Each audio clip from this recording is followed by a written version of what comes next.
नमस्कार मित्रांनो ratio प्रपोर्शनमधलं ratio काय आहे बघा. रेशो म्हणजे काय आहे? एक कंपॅरिझन आहे, एक तुलना आहे. आपण दोन व्यक्ती दोन वस्तूंमध्ये नेहमी कंपॅरिझन करत असतो, तुलना करत असतो. आता सपोज एक आहे अभि, कळलं का?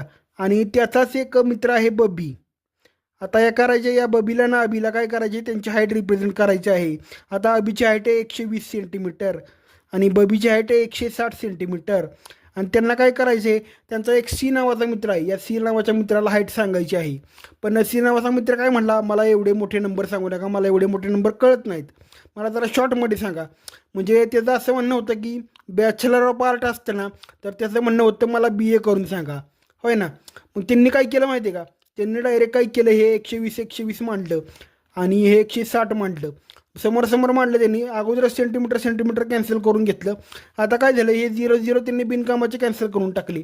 आणि आता त्यांना काय करायचं होतं, हे 12 आणि 16 यांच्यामध्ये कंपॅरिझन करायचं होतं. मग त्यांनी काय केलं माहिती आहे का, या दोघांना सिम्प्लिफाय करायचं ठरवलं. म्हणजे डायरेक्ट छोटं रूप द्यायचं, संक्षिप्त रूप द्यायचं ठरवलं. मग काय केलं, या दोघातला कॉमन फॅक्टर त्यांनी शोधला. तो कॉमन पण होता आणि हायेस्ट पण होता. मग डायरेक्ट ते काय म्हटले, आपण HCF शोधूया.